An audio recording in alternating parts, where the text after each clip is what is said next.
শুরু করি। মানিকগঞ্জ জেলার একটা গ্রাম চরগড়পাড়া। 40-50 বছর আগেও এই গ্রামে তেমন লোকজনের বসবাস ছিল না বললেই চলে। গ্রামটার পাশ দিয়ে বুড়িগঙ্গা নামক একটি নদী বয়ে গেছে। নদীটি গ্রামকে দুই ভাগে ভাগ করেছে। গ্রামের লোকজনের প্রধান পেশা কৃষিকাজ। এছাড়াও যেহেতু একটা বিশাল নদী রয়েছে, সেখানে লোকজন টুকটাক মাছ ধরবে, এটাই তো স্বাভাবিক। চরগড়পাড়া গ্রামেরই এক বাসিন্দা, তার নাম রাকিব হোসেন। ঘটনা মূলত তাকে নিয়েই ঘটেছিল। ঘটনা শুরু হয় আজ থেকে প্রায় 40-50 বছর আগে। শুরুতে রাকিব হোসেনের একটু বর্ণনা না দিলেই নয়। রাকিব হোসেনের তখন বয়স আনুমানিক 26-27 বছর ছিল। তখনও বিয়ে করেননি, পেশা একজন কৃষক। গ্রামের লোকজন তাকে বেশ ভালোবাসতো, কারণ রাকিব হোসেন ছিলেন যেমন পরোপকারী তেমন নম্র এবং ভদ্র। রাকিব হোসেন কৃষিকাজ করার পাশাপাশি রাতে নৌকা বাইতেন আর মাছ ধরতেন। তখনকার দিনে তো এভাবে ইলেকট্রিসিটি এত ব্যাপকতা পায়নি, সবাই কুপিবাতি ব্যবহার করত। রাকিব হোসেন রাত হলেই কুপিবাতি ধরিয়ে রওনা হতেন নৌকা বাইতে আর টুকটাক মাছ ধরতে। ঘটনা শুরু হয় কোনো একটা ঝড়ের রাত্রে। রাত তখন আনুমানিক 10টা বাজে। যথারীতি সেদিনও তিনি বের হয়েছেন। বাসায় হাজার বারণ করা সত্ত্বেও তিনি রওনা দেন। তার বাসা থেকে নদীতে যেতে 15 মিনিটের হাঁটা পথ। হাতে কুপিবাতি নিয়ে তিনি পথ চলতে থাকেন। একসময় তিনি পৌঁছেও যান নদীতে। বাসা থেকে হাজার বারণ করলে কি হবে, মাছ ধরার নেশা তো খুব মারাত্মক, তাই না? আর এই নেশা যাদের থাকে তারা কিন্তু কোনো প্রতিকূল পরিবেশ যাই হোক না কেন, সেই প্রতিকূল পরিবেশও তারা ওভারকাম করে মাছ ধরতে চলে যান। আর বাড়ি ঘরের নিষেধাজ্ঞা এর তো কোনো ব্যাপারই না। এই কারণে তিনিও বেরিয়ে গিয়েছিলেন। নৌকাটা তার ঘাটেই বাঁধা ছিল। এত রাতে লোক আসবে কিনা তার জন্য তিনি অপেক্ষা করছিলেন। বেশ কিছুক্ষণ অপেক্ষা করার পর একজন লোক আসলেন। লোকটা এসে কিছু না বলে চুপচাপ দাঁড়িয়ে রইল। রাকিব বললেন, ভাইয়া কোথাও যাবেন? লোকটি কোনো উত্তর দিল না। রাকিব আবারও জিজ্ঞেস করলো, ভাই আপনি কি কোথাও যাবেন? লোকটি এবার মাথা নাড়লো আর বলল, হ্যাঁ যাব, আমাকে ওই পাশের গ্রামে পৌঁছে দিন। রাকিব হোসেন লোকটিকে নৌকা এসে বসতে বললেন। লোকটাকে দেখে একটু পাগল গোছের মনে হচ্ছিল। সারা শরীরে কাঁথা চাদর দিয়ে মুখ ঢেকে রেখেছেন।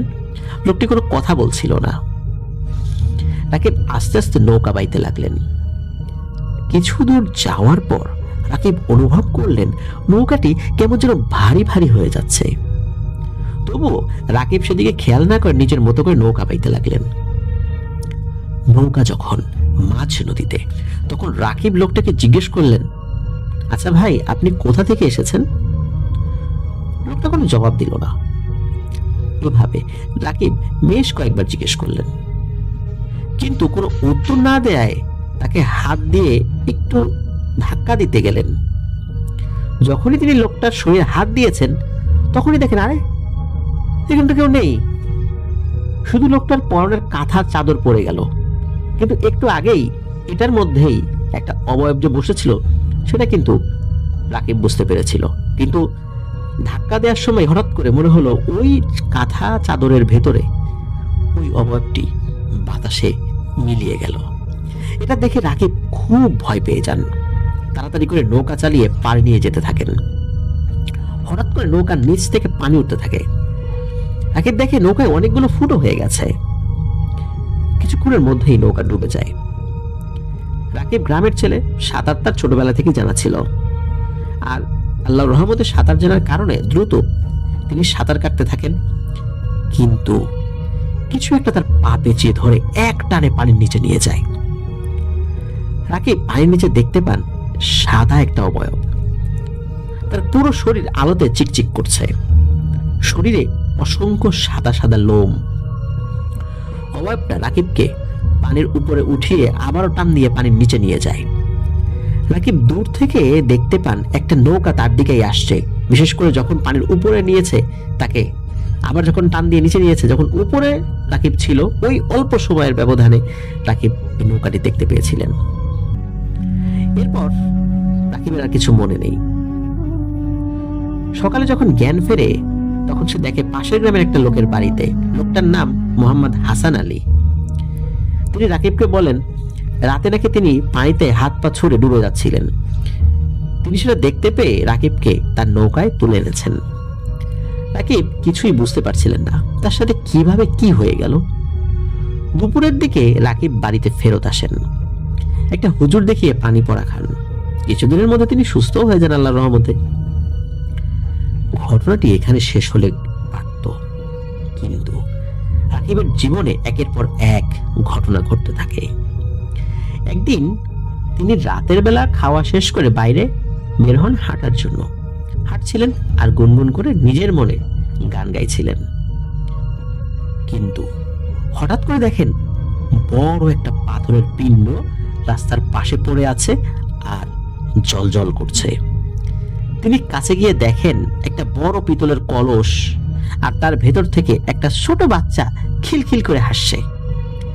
রাকিব কিছু বুঝতে না পেরে কলসিটা হাত দিয়ে যখনই ধরতে যাবেন ঠিক তখনই কলসিটা বিশাল এক গর্তের সৃষ্টি করে মাটির মধ্যে তলিয়ে যায়। রাকিব এটা দেখে এক দৌড়ে বাড়িতে চলে আসেন। খুব ভয় পেয়েছিলেন, তবে রাত্রে তিনি কাউকে কিছু বলেননি এবং ঘুমিয়ে পড়েন। এর কিছুদিন পর রাকিব রাতে একদিন বাসায় ফিরছিলেন। তখন রাকিব ফিল করেন তার পিছনে পিছনে কেউ হাঁটছে। পিছনে তাকে তিনি কিছুই দেখতে পান না। আবারও হাঁটতে থাকেন আর আবারও একটা পায়ের আওয়াজ পেতে থাকেন। আবারও পিছনের দিকে তাকান, কিন্তু কিছুই দেখতে পান না। মনের ভুল ভেবে তিনি আপন মনে হাঁটতে থাকেন। হঠাৎ বিকট একটা আওয়াজে তিনি চমকে ওঠেন। দেখেন সাদা কাফন পরে একটা লাশ তার সামনে পড়ে আছে। এটা দেখে তিনি যখনই পিছনে দৌড় দিতে যাবেন তখনই দেখেন তার পেছনেও একটা কাফনে মোড়ানো লাশ মাটিতে পড়ে আছে। রাকিব আতঙ্কে জমে যান। তার শরীর বরফের মতো ঠান্ডা হয়ে যায়।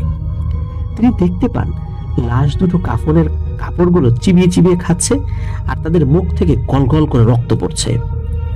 হঠাৎ দুই দিক থেকে দুইটা কুকুর এসে লাশ দুটিকে খামচে ধরে খেতে থাকে।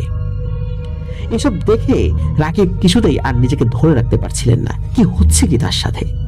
কি দেখছেন তিনি? কুকুর আবার দুটো কোথা থেকে এলো? আর এই লাশ দুটোই বা কে বা কার লাশ? আর লাশ কেন নিজের কাফনের কাপড় চিবিয়ে চিবিয়ে খাচ্ছে? এগুলো কোনো কিছুই তিনি মাথায় আর নিতে পারছিলেন না। সেখানে তিনি অজ্ঞান হয়ে যান। তার জ্ঞান ফিরে কিছুক্ষণ পর তখন তিনি দেখেন তিনি কিন্তু নিজের বাড়িতে নেই, কোনো লোকও তাকে উদ্ধার করে নিয়ে আসেনি। তিনি নিজেকে আবিষ্কার করেন যে একটা শ্মশান ঘাটের মধ্যে শুয়ে আছেন। কিন্তু বলে রাখা ভালো, ওই গ্রামে কিন্তু কোনো শ্মশান ঘাট নেই। কিন্তু এটা যে শ্মশান রাকিব বুঝতে পারলেন।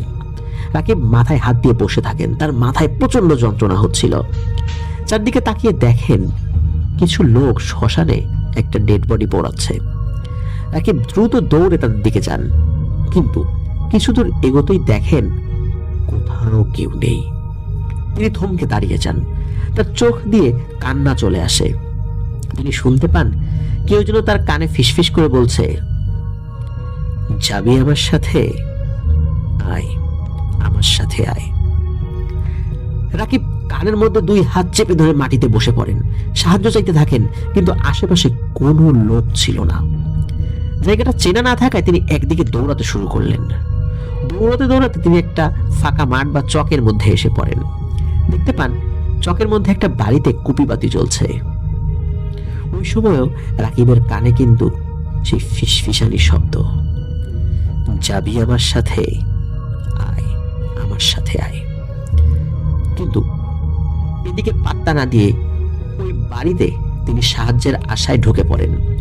বাড়ির লোকজনদেরকে ডাকতে থাকেন, কিন্তু কেউ কোনো উত্তর দিচ্ছিল না। অসহায়ের মতো দাঁড়িয়ে থাকেন। কিছুক্ষণ পর ঘর থেকে একটা শব্দ আসে। শুনতে পান ঘর থেকে কেউ তার নাম ধরে ডাকছে, রাকিব, ভেতরে আসো। তিনি চিন্তা করলেন হয়তো উনি এমন একটা বাড়িতে আসছেন, এ বাড়ির লোকজন তার কণ্ঠস্বর শুনে বুঝতে পেরেছে যে আমি রাকিব, কারণ তাকে তো অনেকেই চিনত সেই গ্রামের বা আশেপাশের কয়েক গ্রামের। তিনি দ্রুত ঘরে প্রবেশ করেন। তার মাথায় তখন আসেইনি যে আচ্ছা এভাবে রাতের বেলা হঠাৎ করে কোন এক বাড়িতে আসলো, সেটা তো অপরিচিত হতে পারে। আর অপরিচিত লোক তার কণ্ঠস্বর শুনে এত রাত্রে বুঝে ফেললো। একমাত্র খুব নিজের আপনজন ছাড়া তো এভাবে হুট করে রাতের বেলা কণ্ঠস্বর শুনে বোঝার কথা নয়, যতক্ষণ পর্যন্ত কেউ তার নাম বলবে। যাই হোক, রাকিব ঘরে ঢুকে দেখেন এক বয়স্ক লোক খাটে শুয়ে আছেন। লোকটা রাকিবকে বলে, রাকিব বসো। পাশে একটা বসার জায়গা ছিল। ক্লান্ত রাকিব বসে বিশ্রাম নিতে থাকলেন। বয়স্ক লোকটা রাকিবকে জিজ্ঞেস করলেন, তুমি কোথা থেকে এসেছো? রাকিব তার সাথে ঘটা সব ঘটনা খুলে বললেন। তিনি সবকিছু শুনে রাকিবকে শান্ত হতে বললেন আর ঘুমিয়ে পড়তে বললেন। রাকিব কিছু না ভেবে ক্লান্ত শরীর নিয়ে পাশে একটি জায়গায় বিছানা পাতা ছিল, সেখানে ঘুমিয়ে পড়লেন।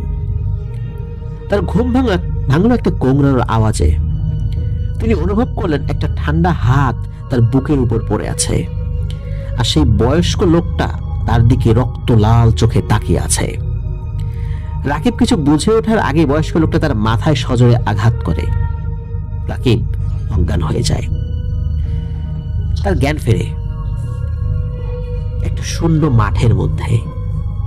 চারদিকে চাঁদের আলোতে বুঝতে পারছিলেন না যে আশেপাশে কি আছে, তবে এতটুকু বুঝতে পারছেন যে আশেপাশে কোনো বাড়ি ঘর নেই। রাকিব কি করবেন কিছু বুঝতে পারছিলেন না। কিছুক্ষণ বসে থাকার পর শুনতে পান আজানের শব্দ। ভাবেন ফজর ওয়াক্ত হয়ে গেছে, তাই সেই আজানের শব্দ অনুসরণ করে হাঁটতে থাকেন। কিছুক্ষণ খোঁজাখুঁজি করার পর তিনি সেই মসজিদটি খুঁজে পান। তিনি দেখতে পান কিছু লোক আসছে নামাজ পড়ার জন্য। রাকিব অজু করে নামাজ পড়ার জন্য মসজিদে ঢোকেন। নামাজ শেষ করে কয়েকজনকে জিজ্ঞেস করেন, ভাই এই জায়গাটার নাম কি? লোকগুলো প্রথমে তার কথায় উত্তর দিচ্ছিল না। পরে একজন অল্প বয়স্ক বালক রাকিবকে জানান এই জায়গাটার নাম হচ্ছে তরা। তরা মূলত মানিকগঞ্জে অবস্থিত। রাকিব তার বাসা থেকে যদি তরা যেতে চায় তাহলে কিন্তু প্রায় 1 ঘন্টা সময় লাগে। তিনি বুঝতে পারছিলেন না তিনি এতদূর কিভাবে আসলেন। কথা শেষ করে তিনি যখন একটু সামনে গিয়েছেন তখন দেখেন তার পেছনে কোনো লোকজন নেই, আর মসজিদও নেই। তিনি এত কিছু আর নিতে পারছিলেন না। কিছুদূর যাবার পর মেইন রাস্তা পেয়ে যান আর হাঁটতে থাকেন। একটু পরেই দেখেন কয়েকজন লোক রাস্তা দিয়ে যাচ্ছে। রাকিব তাদেরকে দাঁড় করান এবং তার সাথে ঘটা সব ঘটনা খুলে বলেন। পরে লোকগুলো তাকে মানিকগঞ্জ বাস স্টেশনে নিয়ে আসেন। রাকিব তখন দেখতে পান রাত তখন প্রায় 4টা বাজে। সেই রাতে তিনি বাস স্টেশনে ঘুমিয়ে সকালবেলা বাসায় চলে যান। বাসার সবাই তাকে নিয়ে চিন্তা করছিলেন। যাবার পর তিনি কারোর সাথে কথা না বলেই ঘুমিয়ে পড়েন। পরবর্তীতে রাতের বেলা যে কি হয়েছিল তিনি সবাইকে জানান।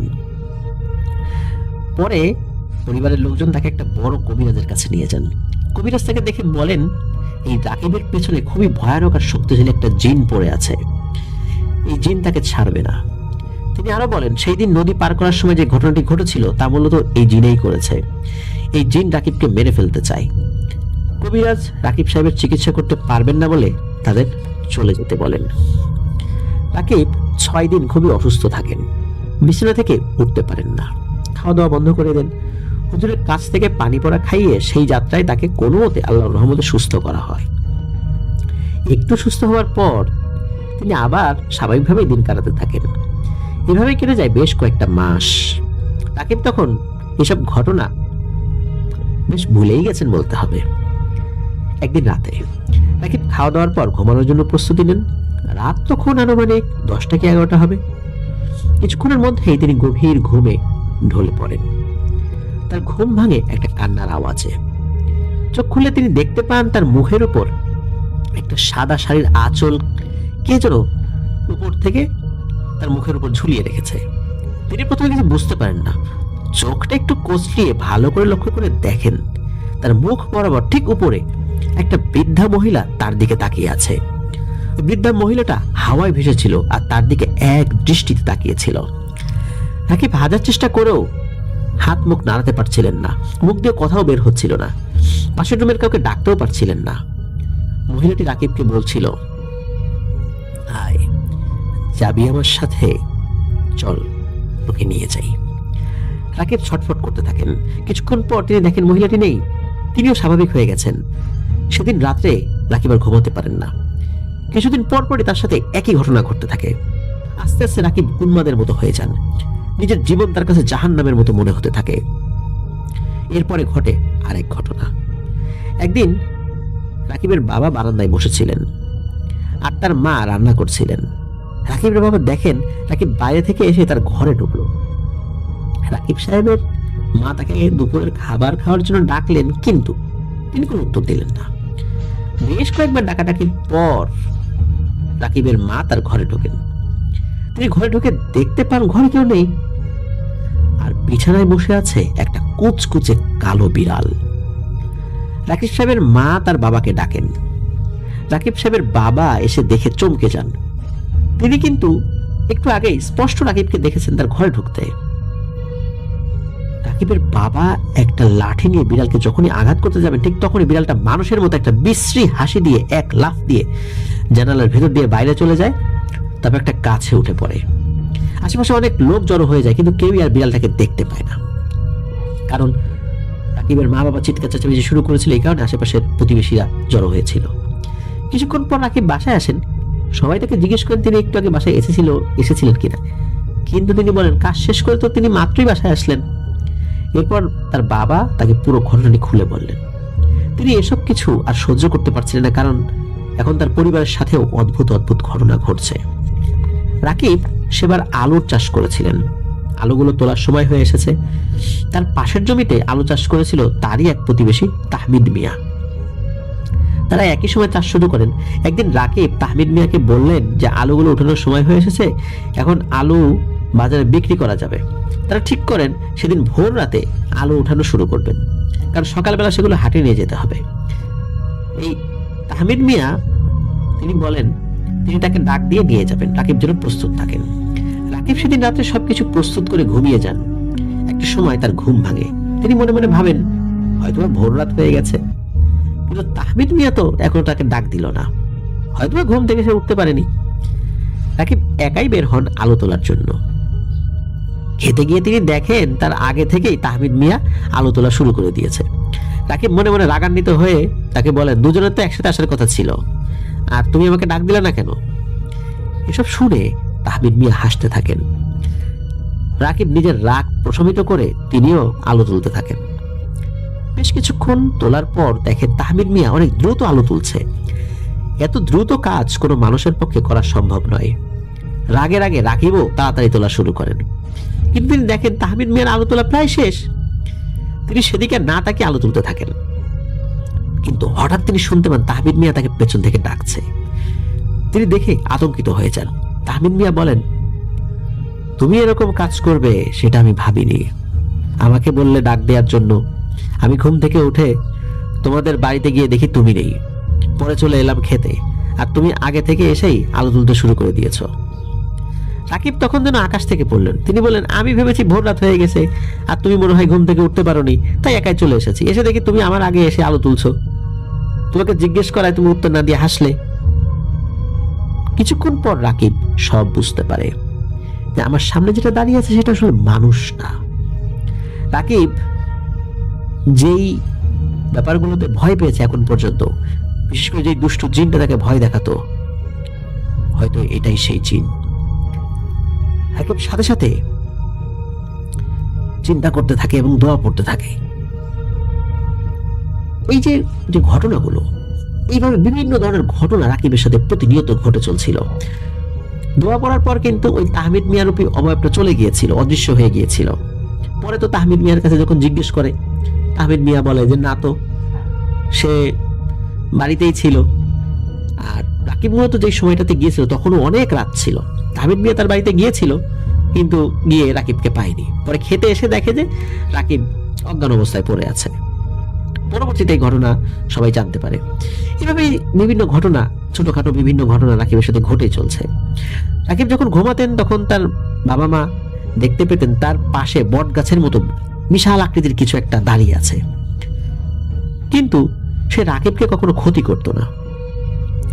আস্তে আস্তে পাগলে পরিণত হতে থাকেন রাকিব। দৈনিক কাজকর্ম বাদ দিয়ে সারাদিন শুধু বসে থাকতেন। তার এই অবস্থা দেখে এলাকার লোকজন তাকে এড়িয়ে চলতে শুরু করেন। রাকিবের এর মাঝে দেখা যায় এক নতুন সমস্যা। তিনি হঠাৎ করে কবরস্থানে থাকা শুরু করেন। দিনের বেলা বাসায় থাকলেও রাতের বেলা তিনি কবরস্থানে অবস্থান করতেন। সকালবেলা তিনি কিছু খেতেন না, কিন্তু অদ্ভুত ব্যাপার হলো ঠিক যখনই দুপুরের খাবার খাওয়ার সময় হতো ঠিক তখনই রাকিব কাফনের কাপড় কামড়ে কামড়ে খেতেন। মানে ওই কবর খুঁড়ে কোন একটা কাফনের কাপড় বের করতেন। এলাকাবাসী রাকিবের এই ধরনের আচরণে খুব ক্ষিপ্ত হয়ে গিয়েছিল। এদিকে তার মা বাবা বহু বাধা দেওয়ার পরও রাকিবের এই অভ্যাস দূর করতে পারছিলেন না। রাত হলেই কোন একটা কবরের পাশে গিয়ে শুয়ে পড়তেন। সকাল হলে আবার বাড়িতেও চলে আসতেন। মানুষ তখন রাকিবকে পুরো দস্তুর পাগল ভাবতে শুরু করেন, কারণ পাগলের আচরণই তার মধ্যে পুরোপুরি প্রকাশ পেয়েছিল। কিন্তু কিছুদিনের মধ্যে ঘটনা মোড় নেয় অন্যদিকে। এলাকার কেউ মারা গেলে রাকিব সাহেব তার কবর খুঁড়তেন। লোকজনও তাকে এসব কাজে বাধা দিতেন না। তিনি যার কবর খুঁড়তেন সেদিন রাত্রে ঠিক সেই লাশের যে কবর, সে কবরের পাশেই ঘুমাতেন। এভাবে কেটে যায় কয়েক মাস। রাকিব সাহেব প্রতিদিনের মতো সেদিনও রাতে কবরস্থানে যান থাকার জন্য, কিন্তু সকালবেলা তিনি বাসায় আসছিলেন না। তার মা বাবা চিন্তায় পড়ে যান। তার বাবা তাকে নিয়ে আসার জন্য কবরস্থানের দিকে রওনা হন। তিনি গিয়ে যা দেখতে পান সেটা দেখা কোনো বাবার পক্ষে সম্ভব নয়, খুবই কষ্টের। তিনি দেখেন রাকিব উপর হয়ে একটা কবরের পাশে পড়ে আছে। তার মুখ থেকে রক্ত বের হয়ে মাটি ভিজে গেছে। রক্তগুলো জমাট বেঁধে কালো হয়ে গেছে। তার শরীরের বিভিন্ন জায়গায় ধস্তাধস্তির দাগ বসে আছে। সবচেয়ে অদ্ভুত আর ভয়ানক যে ব্যাপার সেটা হলো তার বাম হাতের বুড়ো আঙ্গুল আর বাম পায়ের বুড়ো আঙ্গুল ছিল না।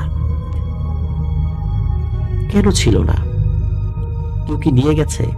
কোনো শেয়াল কুকুর আক্রমণ করেছিল? রাকিবের জীবনের ইতি হয়। রাকিবের লাশ সেই কবরস্থানেই দাফন করা হয়। পরে এক হুজুর তার জিনের মাধ্যমে জানতে পেরেছিলেন এই কাজগুলো সেই খারাপ জিনটাই করেছিল। এই যে জিন, এটি মূলত জিনের একটা প্রজাতি। এদেরকে ঘুল জিন বলা হয়। এরা খুবই দুষ্টু প্রকৃতির জিন, যারা মূলত কবরস্থানের সাথে সম্পর্কযুক্ত। রাকিব মারা যাওয়ার কয়েক বছর পর রাকিব সাহেবের মা বাবাও মারা যান, আর তাদেরকেও সেই একই কবরস্থানে দাফন করা হয়। আসলে রাকিবের সাথে এই ঘুল জিনটি কেন এসেছিল, কি কারণে এসেছিল, এই বিষয়টি পরিষ্কারভাবে কেউ কখনো বলতে পারেনি। রাকিব মারা গেছে, তার মা বাবা মারা গেছে, ঘটনাটি মানুষের মুখে মুখে ছিল। আস্তে আস্তে এটি হারিয়ে যেতে বসেছিল। সেটি মূলত আমরা তুলে আনার চেষ্টা করেছি। প্রিয় লিসেনার্স, আমরা চাই না এই ধরনের ঘটনা কারোর সাথে ঘটুক। প্রিয় লিসেনার্স, আমাদের এবারের এপিসোডটি এ পর্যন্তই ছিল।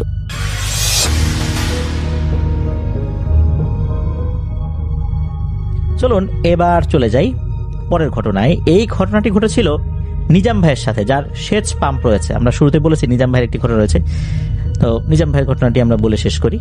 এরপরে আবার বক্কার চাচার ঘটনায় যাব।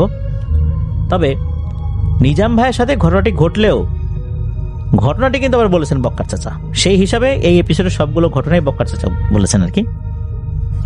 তো ঘটনাটি আসলে কোন সালে ঘটেছিল এইটা বক্কার চাচা নির্দিষ্ট করে বলতে পারেন নাই। তো ফসলের মৌসুমে এই নিজাম ভাই উনি তো মানুষদেরকে ভাড়ায় পানি সেচ দিতেন আর কি। মানে ওনার সেচ পাম্প দিয়ে পানি দেবেন, ওই জমির মালিক ওনাকে কিছু একটা টাকা দিবেন বা ফসল দিবেন, এরকম একটা চুক্তি হতো। একদিন সন্ধ্যার পর একটা ফসলের জমিতে পানি দেওয়ার দায়িত্ব পড়েছেন এই নিজাম ভাইয়ের ঘাড়ে। তো নিজাম ভাই সন্ধ্যার পরে ফসলের জমিতে কতটুকু পানি দেওয়া হয়েছে সেটা দেখার জন্য ওই ফলের বিলের সেচ পাম্পের কাছে গিয়েছেন। নিজাম ভাই তখন একাই গিয়েছিলেন। পাম্পের কাছে যাওয়ার কিছুক্ষণ পরে নিজাম ভাইয়ের কানে ওই ফলের বিলের পাশে থাকা একটা ভিটার ভেতর থেকে কান্নার আওয়াজ ভেসে আসতে থাকে। মনে হচ্ছে কোনো বাচ্চা কান্নাকাটি করছে। নিজাম ভাই পরক্ষণে দেখার জন্য সেচ পাম্প থেকে ভিটার উপরে কে কাছে সেটা দেখতে গিয়েছেন। নিজাম ভাই ওখানে গিয়ে দেখতে পান একটা বাচ্চা, কালো কুচকুচে অবয়ব, বয়স 8 থেকে 9 বছরের মতো হবে। তো ভিটার উপরে থাকা একটা শেওড়া গাছের নিচে দাঁড়িয়ে ফুপিয়ে ফুপিয়ে কান্না করছে। তো নিজাম ভাই ওই বাচ্চা অবয়বটাকে উদ্দেশ্য করে বলছে, কে তুমি, কি হয়েছে তোমার, বাড়ি কোথায়, তুমি এখানে দাঁড়িয়ে কান্নাকাটি করছো কেন? এরকম ভাবে বলছেন উনি। মূলত মানবতার দৃষ্টিতেই উনি সেটাকে বিবেচনা করে ওখানে গিয়েছিলেন। এত রাত্রে কে সেখানে যায়? অনেক সময় হয় কি, অনেক কৃষকদের সাথে তাদের বাচ্চা কাচ্চা আসে। তো কৃষকরা যখন মাঠে কাজ করেন, বাচ্চা কাচ্চা আশেপাশে খেলাধুলা করে, যখন ফসল বোঝাই করে, বিশেষ করে মাথার উপর ফসল বোঝাই করে কৃষকরা হাঁটতে থাকেন, তো দুপাশে অনেক সময় ফসলগুলো ঝুলে পড়ে, যার কারণে কৃষকের পক্ষে বারবার আসলে ঘুরে দাঁড়িয়ে দেখা পসিবল হয় না যে বাচ্চাটা কোথায় গেল। তো উনি তো ওনার মতো করে হেঁটে যান, অনেক সময় বাচ্চারা পেছনে পড়ে যান, আবার দেখা যাচ্ছে একই সাথে কয়েকজন হেঁটে যাচ্ছেন, অনেক বাচ্চা হয় কি তার বাবা মনে করে অন্য লোকের পিছু পিছু হাঁটতে হাঁটতে অন্যদিকে চলে যায়, এমন ঘটনা কিন্তু ঘটে। নিজাম ভাই মনে করেছেন যে এই বাচ্চাটা মনে হয় তার বাবার সাথে যেতে পারে নাই, আসছিল মাঠের ভিতরে, পথ হারিয়ে কান্নাকাটি করছে। আর তখন তো সন্ধ্যার পর পর, আসলে এমন না যে অনেক রাত। ওনার এই মনে আসাটা কিন্তু একদম স্বাভাবিক, কারণ সন্ধ্যার পরে এটা হইতেই পারে, সন্ধ্যার সময় তো কৃষকরা যাদের বাড়িতে চলে যান, তখন তো কোনো বাচ্চা হারাইতেই পারে। ওই চিন্তা থেকে উনি আসলে গিয়েছেন যে কোন বাচ্চাটা হারাই গেল, আহারে দেখি ওকে খুঁজে বাসায় পাঠাই দিই। তো নিজাম ভাই যখন ওই বাচ্চাকে এরকম বলছেন, বারবার বলছেন, এরপরে হয় কি হঠাৎ করে বাচ্চাটা কান্না থামিয়ে দেয়।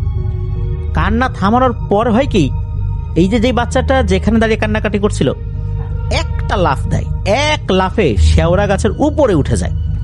মানে বানর যেভাবে গাছে ওঠে এইভাবে না, বানর তো লাফিয়ে লাফিয়ে গাছে ওঠে, লাফিয়ে একটু উচ্চতায় ওঠে, তারপর আরেকটু লাফ দেয়, তারপর আরেকটু লাফ দেয়, এইভাবে। কিন্তু না, এই বাচ্চাটা মনে হয় নিচ থেকে এমন একটা লাফ দিলে এক লাফে উপরে উঠে গেছে। এইটা যখনই উনি দেখেছেন, দেখার সাথে সাথে উনি তো ভয় পেয়েছেন।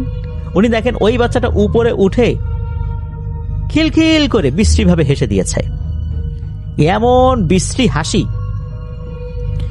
এইটা দেখার পর নিজাম ভাই ভীষণ ভয় পেয়ে যান, আর আল্লাহ গো বলে দিয়েছেন এক দৌড়। নিজাম ভাইয়ের বাড়িটা কাছাকাছি ছিল, উনি তো বাড়িতে পৌঁছে গেছেন। বাড়িতে পৌঁছে যে উনি অজ্ঞান হয়ে গেছেন বিষয়টা তা না, এই বিষয়টা খুলে বলেন। এর কিছুক্ষণ পর নিজাম ভাই তার এক বড় ভাইকে সাথে নিয়ে এসে ওনার পাম্পটি বন্ধ করে আবার বাড়িতে চলে যান। ওই রাত্রে আর পাম্প চালান নাই। আর রাতের বেলা যদি পাম্প চালানোর প্রয়োজনই পড়তো, তাহলে উনি সাথে করে কাউকে নিয়ে আসতেন, মানে সবসময় সাথে কাউকে রাখার চেষ্টা করতেন এই ঘটনার পর থেকে আর কি। তো এটাই ছিল ঘটনা নিজাম ভাইয়ের সাথে ঘটে যাওয়া। তো চলুন এইবার আর একটা ঘটনায় যাই। এই ঘটনাটি যার সাথে ঘটেছিল, এই ব্যক্তিটা মূলত শূকর পালত। আমরা বিভিন্ন সময় দেখেছি শীতকালে যারা শূকর পালে, শূকরের পাল নিয়ে তারা বাংলাদেশের বিভিন্ন জায়গায় ঘুরে বেড়ায়, খাল বিল বিভিন্ন জায়গায় ঘুরে বেড়ায়, শূকরগুলা নিয়ে এগুলো চড়ায় বেড়ায়, তারপর আবার তাদের গন্তব্যে চলে যায়। বর্ষাকালে তাদেরকে খুব একটা দেখা যায় না, শীতকালে দেখা যায়। বিশেষ করে নভেম্বর মাস থেকে তাদের যাত্রা শুরু হয়, মার্চ মাসের শুরু পর্যন্ত তারা এরকম শূকর চড়িয়ে বেড়ায়। তো এরকম শূকর চড়িয়ে বেড়ায় এক ব্যক্তির সাথে ঘটনাটি ঘটেছিল এই ফুলের বিলে। এটা বক্কা চাচা বলেছেন। প্রতি বছরেই এই শূকর চড়ানোর দল শূকর নিয়ে এদিকে আসতো। এই ফুলের বিলের ভিটার কাছে একটা চর আছে, এই চরের উপরে মূলত এই শূকরগুলো নিয়ে তারা অবস্থান করত। এই শূকরের যে চড়ানোর কাজ, এই কাজটা কিন্তু বেশ কঠিন বলতে হবে। শত শত কিলোমিটার হেঁটে হেঁটে এক জায়গা থেকে আরেক জায়গা তারা যান। তো ওই দলে 6 থেকে 7 জন ব্যক্তি ছিল, শূকরের সংখ্যাও অনেক ছিল। তো রাতে তো তারা একটা জায়গায় অবস্থান করতেন, আবার সকালবেলা এই পালগুলো নিয়ে ওনারা চড়াতে চলে যেতেন। তো সেই রাত্রে ওই দলের একজন ব্যক্তি রাতের বেলা শূকরগুলো পাহারা দিচ্ছিল, রাত জেগে জেগে। মানে একজন ব্যক্তির দায়িত্ব থাকে সে কোন রাত্রে পাহারা দেবে, অন্যরা সবাই ঘুমাবে। তো বাকি লোকেরা ঘুমিয়েছিল। পাহারা দিতে দিতে গভীর রাত্রে ঘটল একটি ভয়ঙ্কর ঘটনা। ফুলের বিলের সেই ভিটা থেকে, ওই যে নিজাম ভাইয়ের সাথে যে ঘটনাটি ঘটেছিল যে ভিটায়, যেই অংশে আর কি, সেই অংশ থেকে একটা ছোট বাচ্চার কান্নার আওয়াজ ওই ব্যক্তি শুনতে পান। তো এই ব্যক্তিও কিন্তু ঠিক একই রকম ভাবে চিন্তা করেছে যে অনেক সময় রাতের বেলাও কেউ কেউ কাজ করতে আসেন, কোনো কোনো কৃষকরা কাজ করতে আসেন, সারাদিনে কাজ শেষ হয় নাই, এই জন্য কাজ করতে আসেন। উনি চিন্তা করলেন হয়তো বা এমন কোনো কৃষকের বাচ্চা হয়তো বা হারিয়ে গেছে। যেহেতু এই যে শূকর চড়ানোর দল, ওনারা এর আগেও এখানে এসেছেন। এখানে এসেছেন বলতে এই এলাকায় এসেছেন, এই ফুলের বিলের এখানে এই দলটা প্রথম এসেছে আর কি। কিন্তু অন্যান্য আশেপাশের এরিয়াতে ওনারা আসছেন, যার কারণে এই এরিয়ার কিছু কিছু লোকজনের সাথে তাদের পরিচয় আছে। আর এখানে আসলে মানুষজন কিভাবে আসা যাওয়া করে সেই সম্পর্কে তাদের কিছুটা ধারণা আছে। তো ওই ব্যক্তি ওই চিন্তাটাই করেছেন যেটা যে নিজাম ভাই করেছিলেন, যে আরে এই বাচ্চাটা মনে হয় হারায় গেছে। তো উনি ওই পাহারা বাদ দিয়ে ওই ভিটার দিকে আগাতে থাকেন, ওই কান্নার শব্দ কোন দিক থেকে আসে সেই দিকটা ফলো করতে করতে। ভিটার কাছাকাছি যখন গিয়েছেন তখন ওই ব্যক্তিরা দেখতে পান যে ওই নিজাম ভাইকে যেভাবে ভয় দিয়েছিল এই 8-9 বছরের বাচ্চা, এরকম আর কি, ঠিক সেম টাইপের একটা বাচ্চা এবারে তাল গাছের নিচে দাঁড়িয়ে আছে। নিজাম ভাইয়ের বেলায় তো শেওড়া গাছের নিচে দাঁড়িয়ে ছিল, এইটা আবার তাল গাছের নিচে দাঁড়িয়ে আছে, তাল গাছের নিচে দাঁড়িয়ে কান্নাকাটি করছে। তো ওই লোকটা নিজাম ভাইয়ের মতোই একই রকম ভাবে জিজ্ঞেস করছে, ও মনা তুমি কে, তোমার বাড়ি কোথায়, তুমি এখানে আসলা কিভাবে? যেই না এটা বলছেন তখনই ঘটে যায় ভয়ঙ্কর একটি ঘটনা। ওই বাচ্চাটা ওই ঠিক নিজাম ভাইয়ের ঘটনার মতোই এক লাফ দিয়ে তাল গাছের একটা ডালের উপর উঠে যায়, আর ওই ডালের উপর উঠে দাঁড়িয়ে খিলখিল করে হেসে দেয়, আর অদ্ভুত ভাবে নাকি নাচতে থাকে। তখন নাকি ওই ভিটার আশেপাশে যতগুলো গাছ রয়েছে মনে হচ্ছে প্রচন্ড ঝড়ে ওই গাছগুলো নুয়ে পড়ছে, ভেঙে পড়বে এখনই, এমন একটা অবস্থা। কিন্তু ওই ঝড়ের যে বাতাস, এই বাতাসটা এই ব্যক্তির গায়ে লাগছে না। ওই সময় হয় কি, এই ব্যক্তির পেছনে মনে হলো কোন একটা জিনিস আছে, গড়গড় গড়গড় শব্দ করছে। এই শব্দটা যখন উনি পেয়েছেন, এরপরে মনে হলো গরম একটা বাতাস এসে তার গায়ে লাগলো। তখন উনি পেছন দিকে ঘুরে তাকান, উনি দেখেন যে তাল গাছের মতো বিশাল লম্বা একটা অবয়ব দাঁড়িয়ে আছে, ওই জিনিসটাই ভয়ঙ্কর ভাবে গড়গড় শব্দ করছে। উনি তখন ডানে কিংবা বায়ে কোনো একদিকে দৌড় দিয়েছিলেন। এক দৌড়ে উনি ওনার যে স্থান সেখানে চলে গিয়েছিলেন। ওনার সঙ্গী সাথীরা তো তখন ঘুমাচ্ছিল একটা ছোট্ট তাঁবুর মতো করে। তো ওই তাঁবুটার সামনে গিয়েই উনি মুখ থুবড়ে পড়ে যান আর চিৎকার করে ডাকতে থাকেন তাদেরকে, হে আমারে বাঁচারে, তাড়াতাড়ি তোরা এদিকে, আমি শেষ সে, আমারে ওরা মেরে ফেলবে, এরকম ভাবে বলছিল। এদিকে এই লোকগুলো তো ঘুম ভেঙে যায়, তারা আসে, এই কি হয়েছে কি হয়েছে। তো ওই লোকটা তখন অজ্ঞান হয়ে যায়। তারা তাদের মতো করে ট্রিটমেন্ট করার চেষ্টা করেছে, বলতে পানি ঢেলেছে মাথায়, একটা পর্যায়ে তার জ্ঞান ফেরানো হয়। এরপর ওই লোকটা কি দেখেছে এটা বলেন। এর পরের দিন অবশ্য ওনারা ফলের বিলের এই সাইডটা থেকে চলে গিয়েছিলেন, কারণ ওই লোকটা কোনোভাবেই এখানে আর ডিউটি করবে না। তখন ওনারা অন্য সাইডে চলে গিয়েছিলেন। এই লোকটা চলে যাওয়ার পর উনি নাকি শারীরিকভাবে অসুস্থতা বোধ করছিলেন, তাকে বাড়িতে পাঠিয়ে দেওয়া হয়েছিল।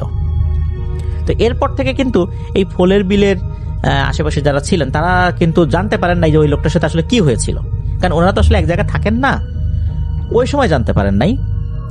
পরবর্তী বছর এই সেম দলটাই নাকি আবার এই ফলের বিলে এসেছিল শূকর চড়ানোর জন্য। তখন এলাকার লোকজন জিজ্ঞেস করেছিল, কি ব্যাপার তোমাদের দলে সেই লোকটা কই, যে লোকটা গত বছর ভয় পাইছিল?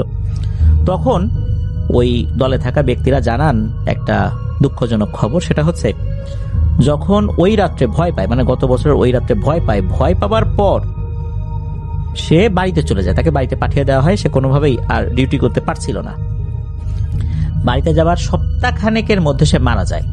তার নাকি জ্বর এসেছিল, কোনোভাবেই জ্বর ভালো হচ্ছিল না, সে তার মতো করে ঝাড়ফুঁক করিয়েছিল, তার পরিবাররাও বিভিন্ন জায়গায় নিয়ে গিয়েছিল এই সময়ের মধ্যে, কিন্তু সে আর বাঁচে নাই।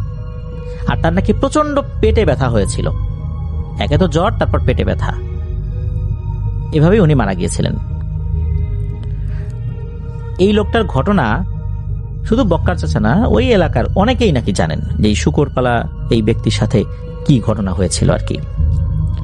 নিজাম ভাই তো আল্লাহর রহমতে বেঁচে গিয়েছিলেন, কিন্তু এই ব্যক্তিটা এতটাই ভয় পেয়েছিলেন যে উনি আর আসলে বাঁচতে পারেন নাই। হয়তোবা উনি ভয়ের খোলে পড়ে গিয়েছিলেন। এই ধরনের ভয়ের খোলে পড়ে গেলে এমন একটা অবস্থা হয়, মানসিকভাবে মানুষ ভেঙে পড়ে, তাকে বাঁচানোটা অত্যন্ত কঠিন হয়ে যায়। হতে পারে এমনটাই ওই ব্যক্তির সাথে হয়েছিল।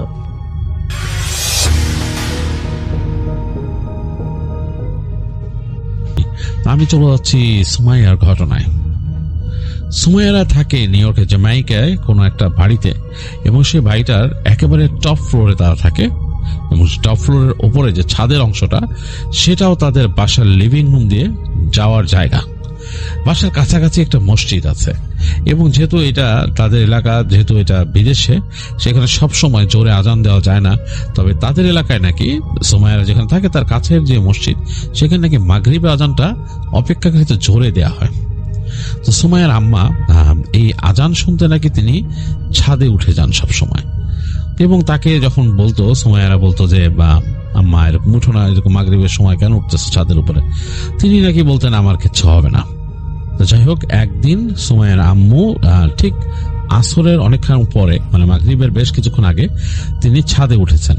তো তিনি ছাদে উঠে নাকি একটু হাঁটাহাঁটি করতেন, এই পাতা এই মাথা ওই মাথা যেতেন। আর কারণ ওইখানকার ছাদে কিন্তু সবাই ওঠে না, কারণ ছাদগুলা শান্ত স্লপি হয় পাশ থেকে, মানে স্নো পড়লে যাতে স্নো পড়ে যায় এরকম, আর ছাদে খুব একটা মানুষ ওঠে না। কিন্তু সুমাইয়ার আম্মু উঠতেন, উঠে আজান শুনতেন, তিনি একটু হাঁটতেন।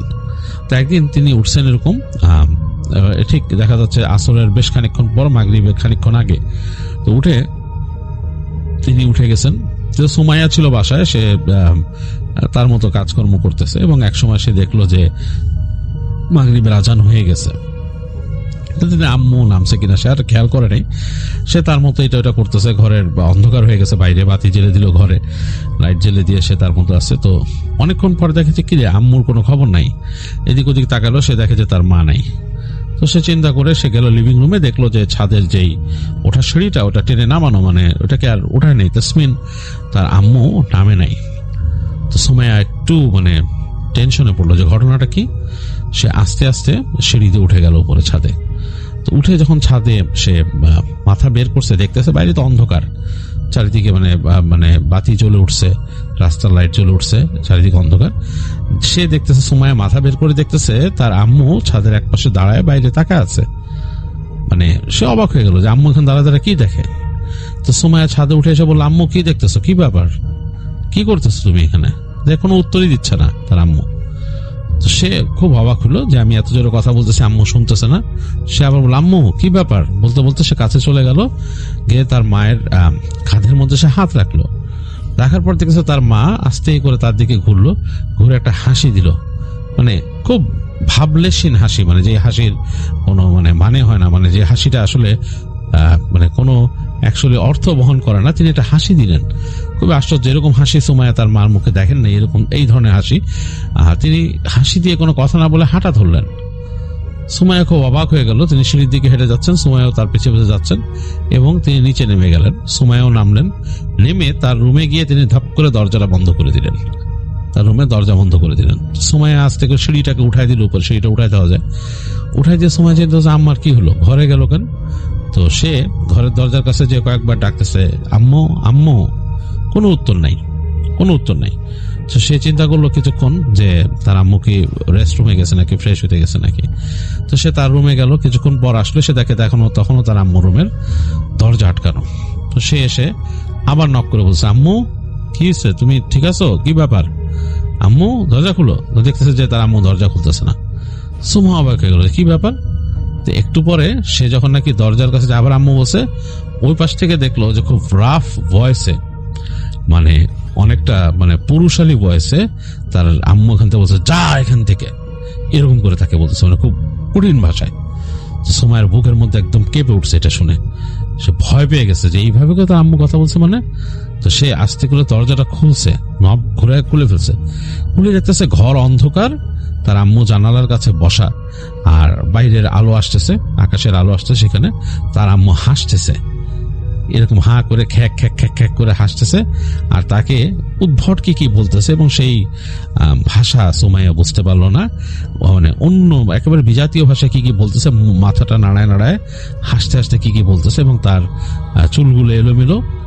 খুবই ভয়ঙ্কর একটা সিন, মানে ব্যাকগ্রাউন্ডে জানলার বাইরে দেখা যাচ্ছে আকাশ, বেশ ভয়ের।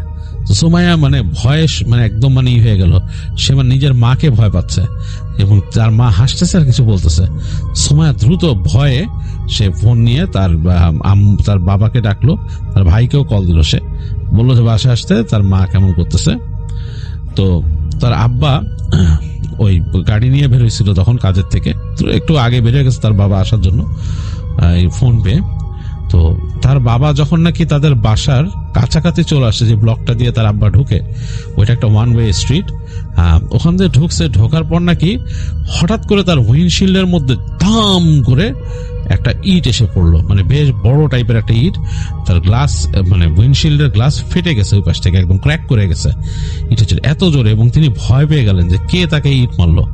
তিনি ভয় পেয়ে তাড়াতাড়ি, মানে তিনি পার্কিং খুঁজতেছেন, মানে দুই পাশে মানে নিউ ইয়র্কের রাস্তার দুই পাশে দুই রকম টাইম দেওয়া থাকে, যে মানে সপ্তাহের এই দিন এতটা থেকে এতটা, আর এরকম মানুষ মানে খুঁজে খুঁজে রাখে গাড়ি, তো মানে বুঝে রাখে যে এই পাশে রাখলে আমি এরপরে কনভিনিয়েন্টলি কালকে বের করতে পারবো।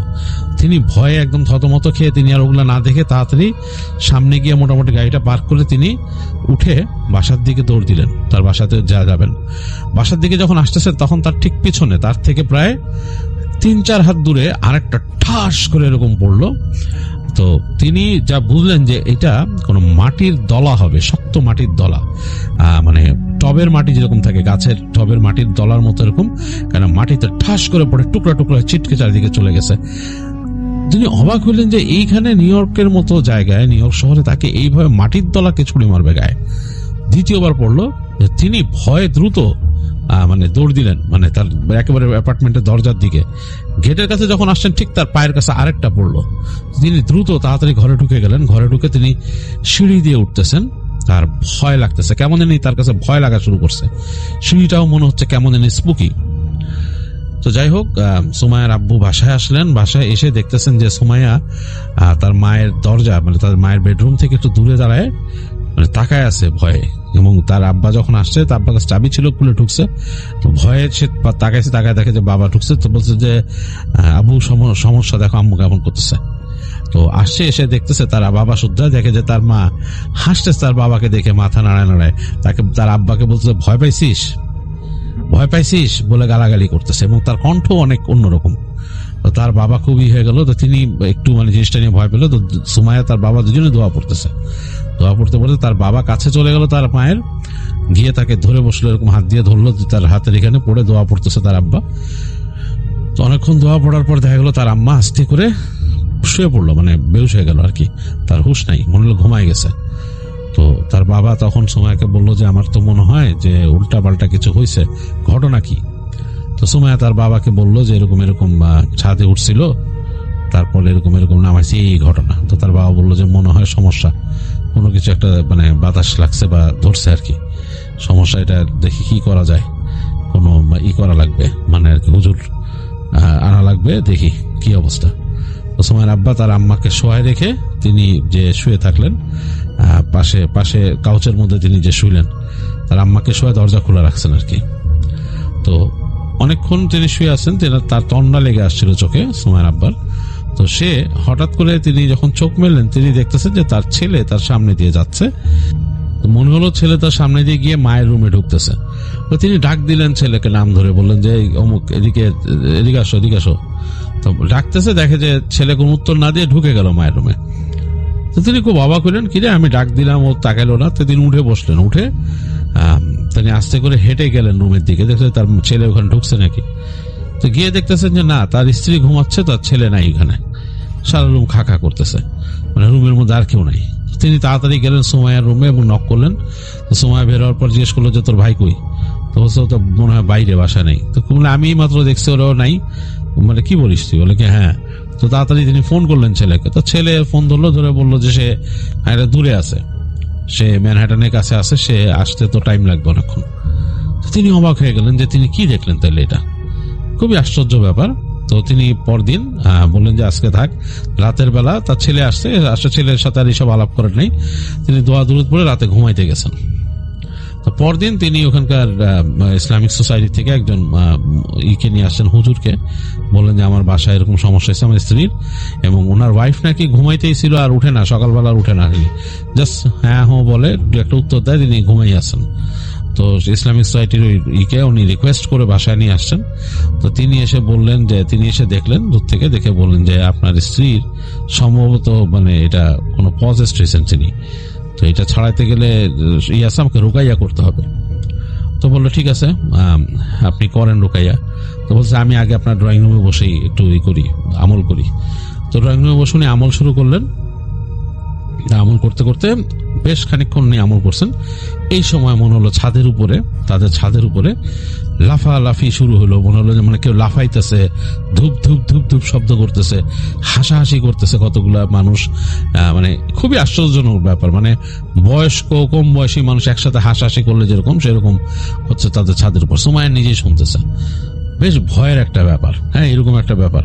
তো খুব ভয় পাইছে। পরে সুমাইয়া চুপচাপ বসেছিল। অনেকক্ষণ পরে সেই যে ছিল আলেম ছিলেন, তিনি তাকাইলেন, তাকায় বললেন যে আমি দেখছি করে যে আপনার আম্মা, সুমাইয়া বলতেছে, আপনার আম্মা উনাকে একটা জিন ভর করছে এবং সেই জিনটা খুব শক্তিশালী একটা জিন, এবং সে সম্মত চায় যে আপনার আম্মাকে নিয়ে যাবে বাসার থেকে। সুমাইয়া অবাক হয়ে যে আমার আম্মাকে নিয়ে যাবে, বললে কি হ্যাঁ, সে আপনার আম্মাকে সে এম করছে, সে তাকে নিয়ে যাবে এরকম। তো সেটা তো আর হওয়া যায় না। তো আপনারা দোয়া দুরূদ পড়বেন, তার জন্য এই দোয়া করবেন, মানে এই প্রসিজার গুলো ফলো করবেন তাকে, যেহেতু সে এমনি নামাজি মানুষ, তার এরকম সমস্যা মনে করতে পারবে না। আর আপনারা এই জিনিসগুলো ফলো করবেন বাসায়, তাইলে হয়তো হবে না। তবে রুকাইয়া করে এরকম তাকে ছাড়ানো অনেক কষ্ট হবে, কারণ এই জিনটা একটু অন্যরকম।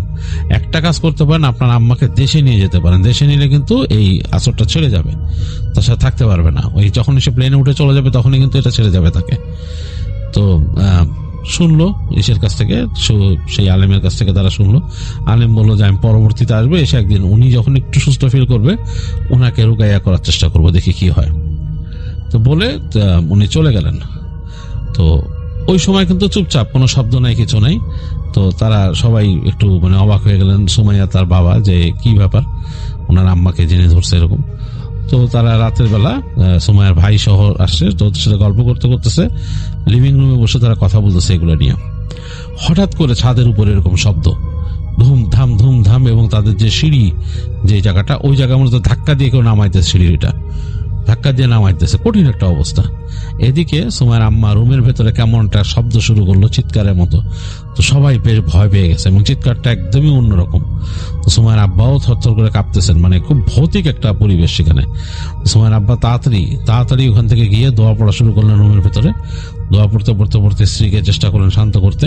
শেষ পর্যন্ত জমজমের পানি ছিটাই দিলেন। জমজমের পানি যখন ছিটাইছেন তখন ধপ করে সুমাইয়ার আম্মা বিছানায় পড়ে গেল আর ঘুমায় গেল, একদম ডিপ ঘুমে চলে গেল। তো ওনারা এরকম চিন্তা করতেছিলেন যে কি করা যায়। তো এরপরে আরেকবার তারা এরকম মেয়েকে নিয়ে আসেন, সেই হুজুরকে নিয়ে আসেন, এবং সাথে আরেকজন বড় আলেমকে আনেন।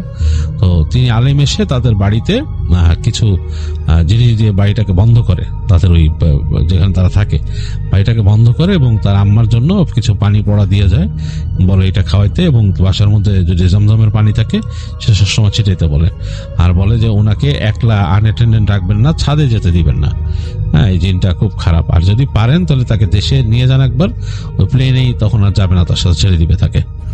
তো যাই হোক, এইভাবে করে তিনি বলে দিয়ে বাসাটা বন্ধ করে দিয়ে, এবং সুমাইয়াদেরকে বললো খুব সাবধানে থাকতে, সূরা বাকারা তেলাওয়াত করতে ঘরে মধ্যে সবসময়। এগুলো বলে সুমাইয়াদেরকেও তিনি কিছু গাইডলাইন দিয়ে তারপর চলে গেলেন। তো সুমাইয়ার আম্মা নাকি এখন সবসময় যে তিনি পজেসড না, তার মাঝে মাঝে কেমন জানি একটু অন্যরকম আচরণ হয়ে যায়। তো সুমাইয়ারা সেটা বুঝতে পারে যখন তিনি এরকম করেন।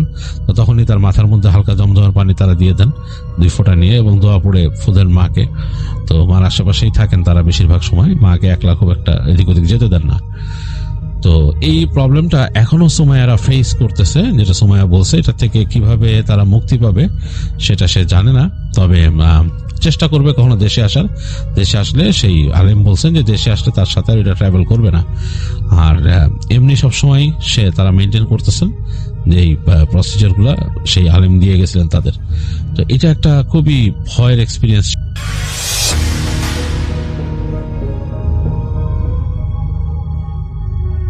ঘটনাটি পাঠিয়েছে মইনুল হক।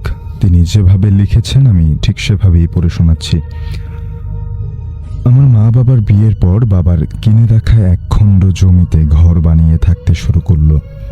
আর আমাদের বাড়িটা ছিল একেবারে জনমানব শূন্য এক এলাকায়, যার চারপাশে ছিল খুব বেশি পরিমাণে গাছগাছালি, মূলত বাঁশবন ছিল বেশি। তো আব্বু ব্যবসার কাজে বেশিরভাগ সময় বাইরে থাকতেন, বাড়িতে আসতেন না। আমার মা একাই ওরকম জঙ্গলে ঘেরা একটা বাড়িতে থাকতো। একদিন মা জমির এক কোণে একটা কবর দেখতে পেল, অনেকদিন আগের একটা কবর। তো মা অনেক ভয় পেয়ে গেল।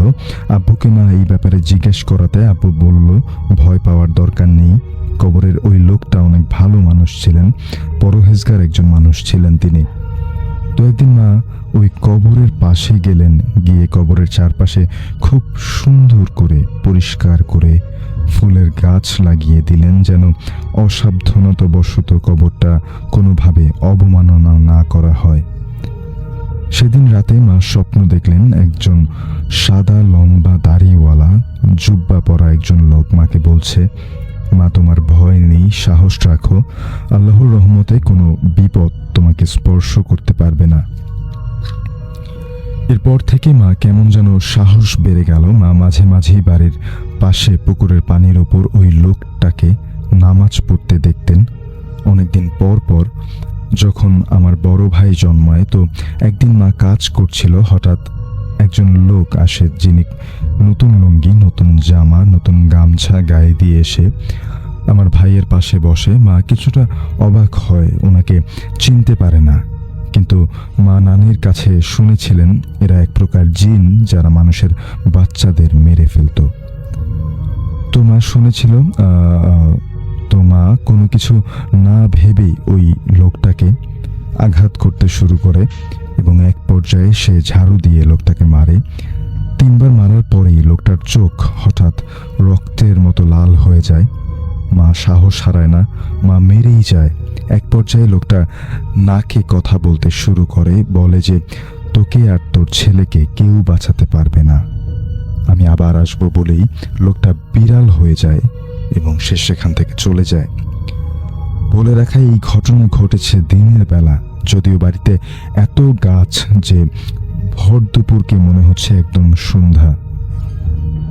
তো এর কিছুদিন পর মা স্বপ্নে দেখে ওই বিড়ালটা মাকে আক্রমণ করেছে, কিন্তু মার সাথে কিছুতেই পারছে না। তারপরের দিন স্বপ্নে দেখলো একটা বাঘ এসেছে, বাঘ হয়ে এসেছে। তো অনেক ধস্তাধস্তির পরেও বাঘটা মার কাছে হার মানে। পরদিন সকালে মা তার শরীরে খুব ব্যথা অনুভব করে। বলে রাখি, আব্বু তখন 1 সপ্তাহ বাড়ির বাইরে ছিল কাজের জন্য, আর কাছে তখন ফোনও ছিল না। তারপর সন্ধ্যাবেলা মা ঘরে বসে হঠাৎ ওই শয়তানটা তার আসল রূপে এসে জানলা দিয়ে হাত বড় করে মার গালে একটা চড় মারে আর বলে, এবারকার মতো বেঁচে গেলি। মা ওর শুধু হাতটাই দেখতে পেয়েছে, লোমশ কালো একটা হাত। তারপর মার বেশ অনেক দিন জ্বর ছিল।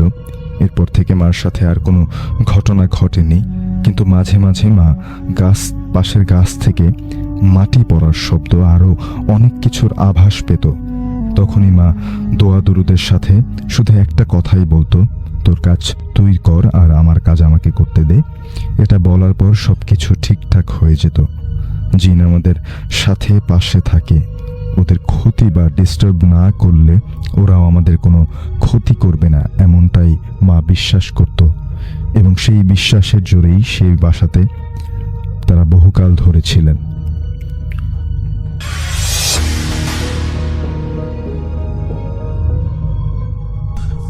আসসালামু আলাইকুম ভাইয়া, সবাই কেমন আছেন? আশা করি আল্লাহর অশেষ রহমতে সবাই ভালো আছেন।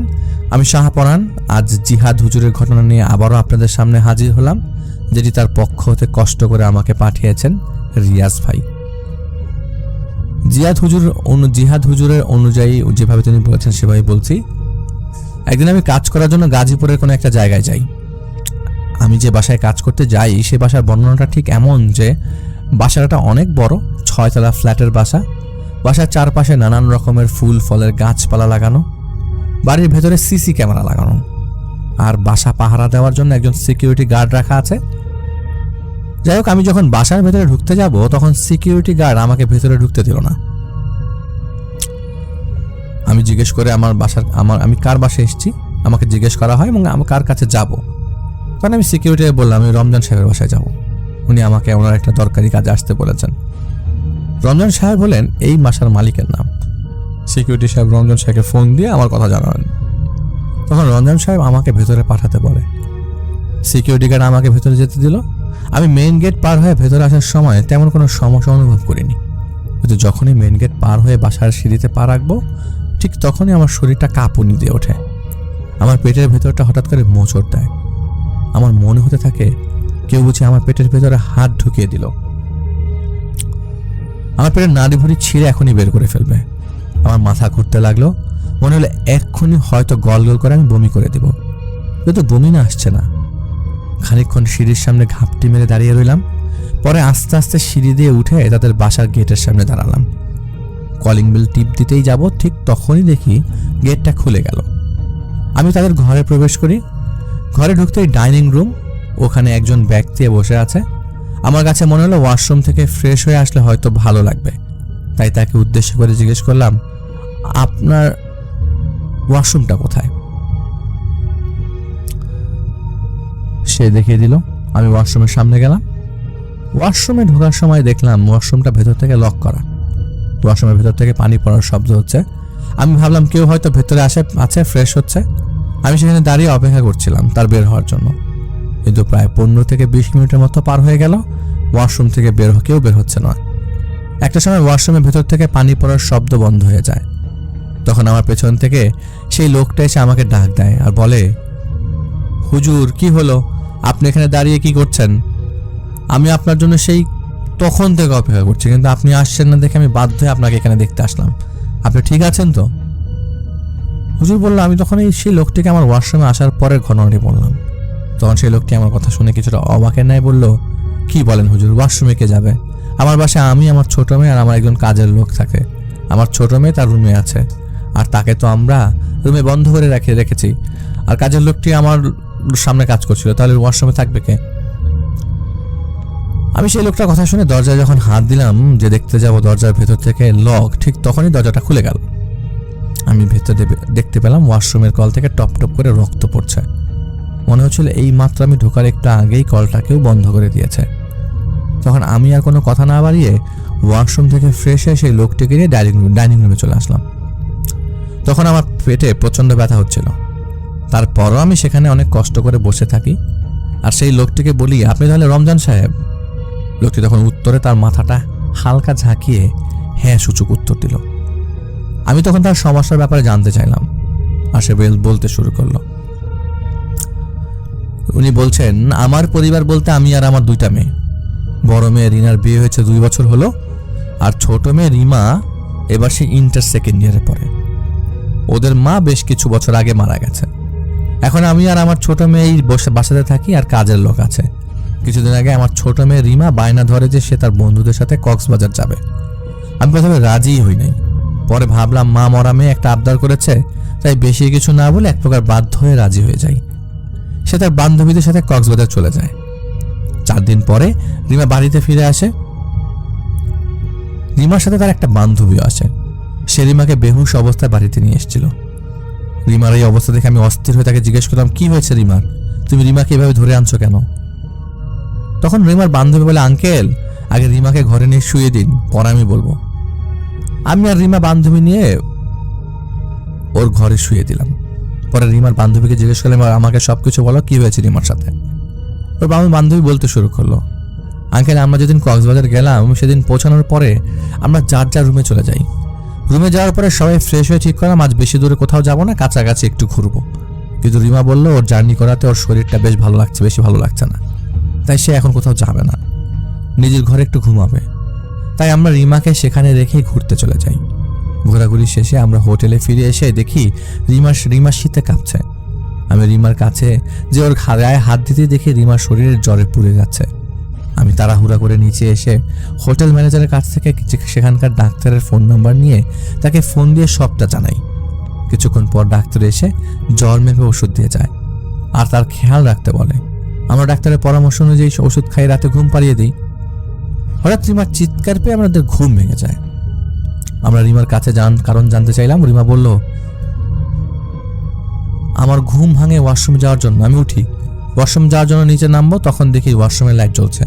আমি ভাবলাম তোদের মধ্যে কেউ হয়তো গেছিস, তখন আমি পাশে তাকালাম আর ফোনের লাইট জ্বালিয়ে দেখলাম তোরা সবাই এখানে।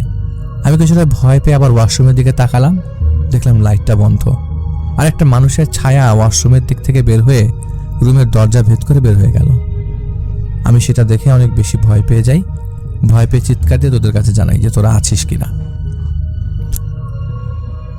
আমরা সেদিন ভাবছিলাম যে জ্বরের কারণে হয়তো সে উল্টাপাল্টা দেখেছে। আমরা সেই দিনের মতো ঘুমিয়ে পড়ি। পরের দিন আঙ্কেল বিকালে আমরা আবারও ঘুরতে যাই। তখন খেয়াল করে রিমা বারবার তার পাশের দিকে তাকাচ্ছে।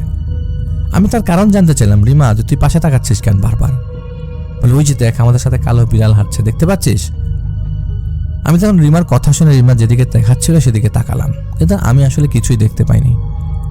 আমরা তখন রিমাকে বললাম, কি বলিস তুই? কই এখানে তো আমরা কিছু দেখতে পাচ্ছি না, তুই হয়তো মনের ভুলে দেখছিস। তারপর আমরা ঘুরতে ঘুরতে সন্ধ্যার পরে হোটেলে ফিরে আসি। রাতের খাবার খেয়ে আমরা ঘুমিয়ে পড়ি। হঠাৎ করে আমার ঘুম ভেঙে যায় কারো ফিস ফিস করে কথা বলার শব্দে।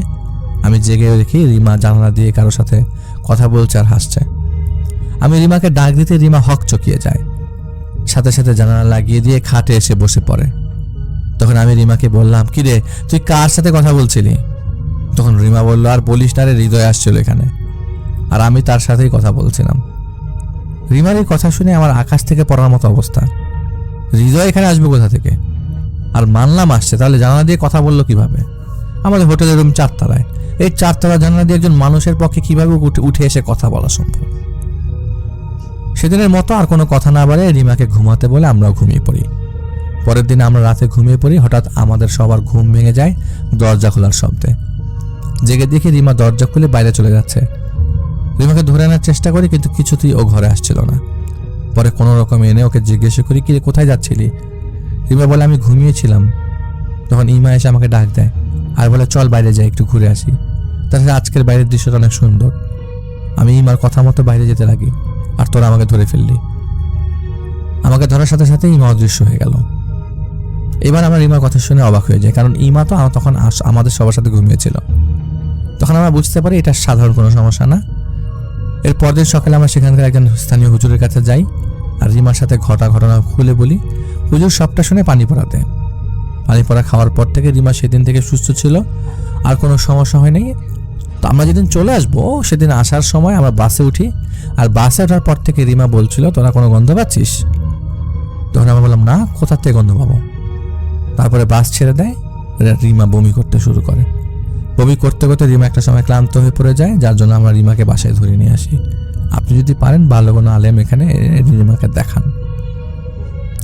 রমজান সাহেব বলেন, আমি সেদিন থেকে ভালো আলেম খোঁজা শুরু করি। যে হুজুররা আলেম আমাদের বাসায় আসে, এসেই তারা পারবো না বলে চলে যায়। যে রিমার অবস্থা আরো বেশি খারাপ হতে শুরু করে। তো একদিন রাতে আমি ঘুমিয়ে আছি, হঠাৎ করে কারো হাঁটার শব্দ পেয়ে আমি ঘুম থেকে জেগে উঠি। দেখি আমার রুমের জানালার পাশ দিয়ে একটা ছায়া হেঁটে গেল। আমি রুম থেকে বের হয়ে দেখি সেই ছায়াটা সোজা রিমার ভেতরে রুমে প্রবেশ করে, অথচ রিমার রুমের দরজা ভেতর থেকে লাগানো। আমি যখন আমার রুমে যাব তখন দেখি কালো একটা বিড়াল আমার রুম থেকে বের হয়ে সোজা 3 তলায় চলে গেল। কিন্তু আশ্চর্যের বিষয় হলো, বিড়ালটি সাধারণ বিড়ালের চেয়ে বড়, মানুষের মতো 2 পা দিয়ে লাফিয়ে লাফিয়ে সিঁড়ি দিয়ে উঠছিল। আমি সেই দৃশ্য দেখে নিজেকে আর সামনে রাখতে পারিনি। আমি সেদিনই জ্ঞান হারিয়ে ফেলি সেখানে।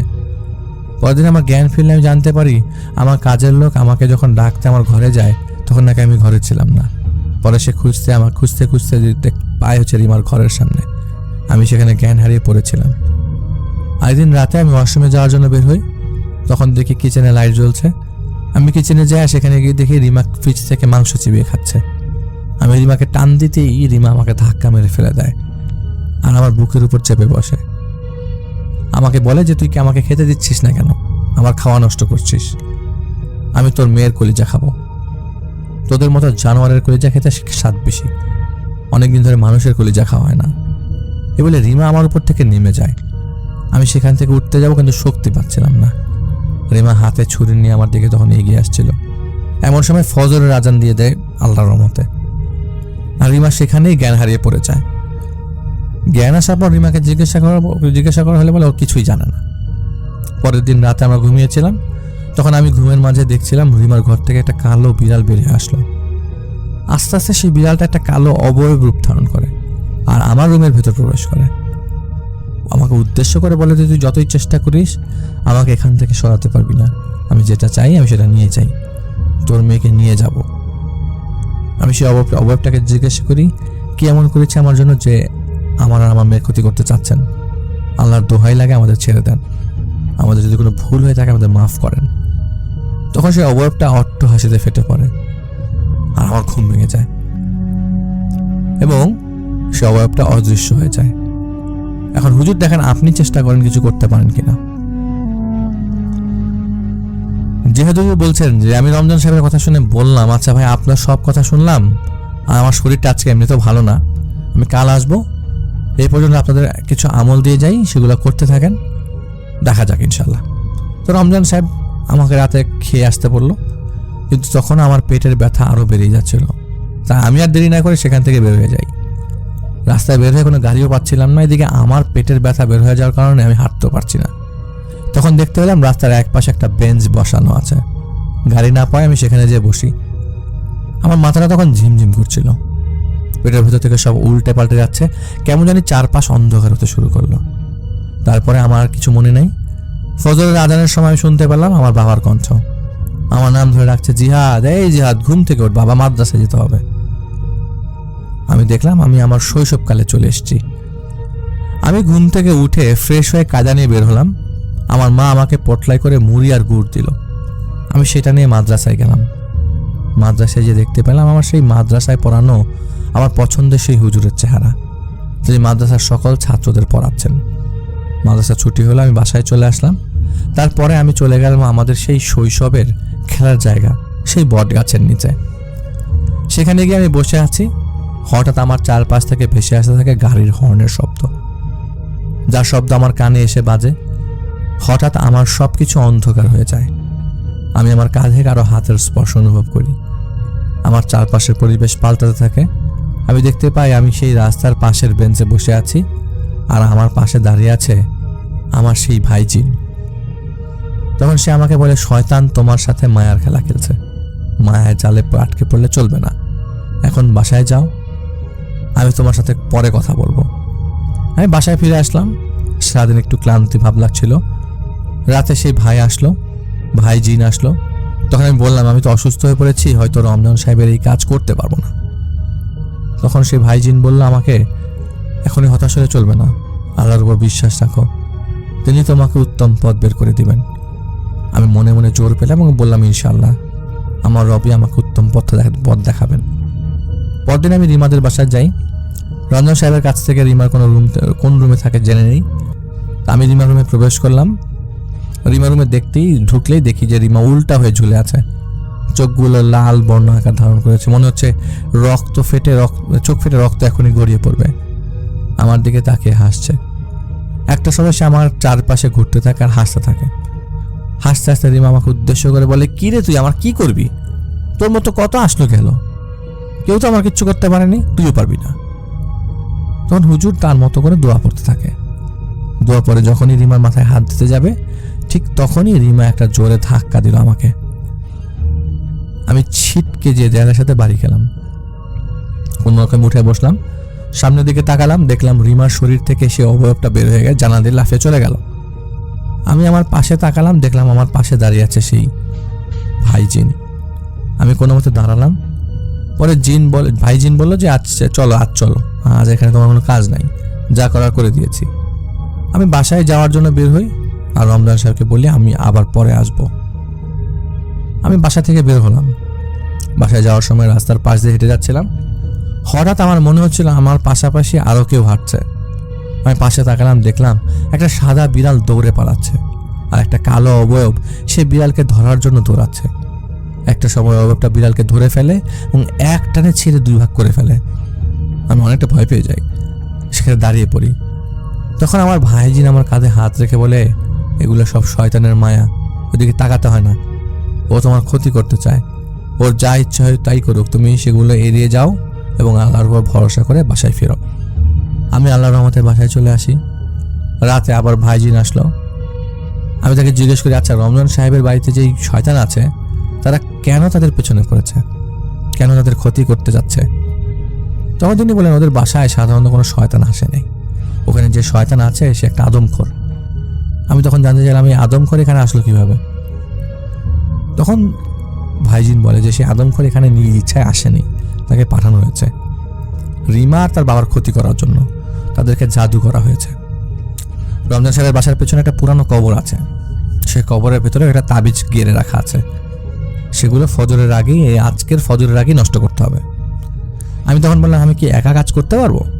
তখন ভাইজিন বলে ভয় কেন পাও, আল্লাহ তাআলা তো তোমার সাথেই আছেন, ইনশাআল্লাহ তুমি পারবে, ভয় পেও না। আর হ্যাঁ, কাজে যাওয়ার আগে ভালো করে পাক পবিত্র হয়ে তাহাজ্জুদ নামাজ আদায় করে তারপর সেখানে যাবে।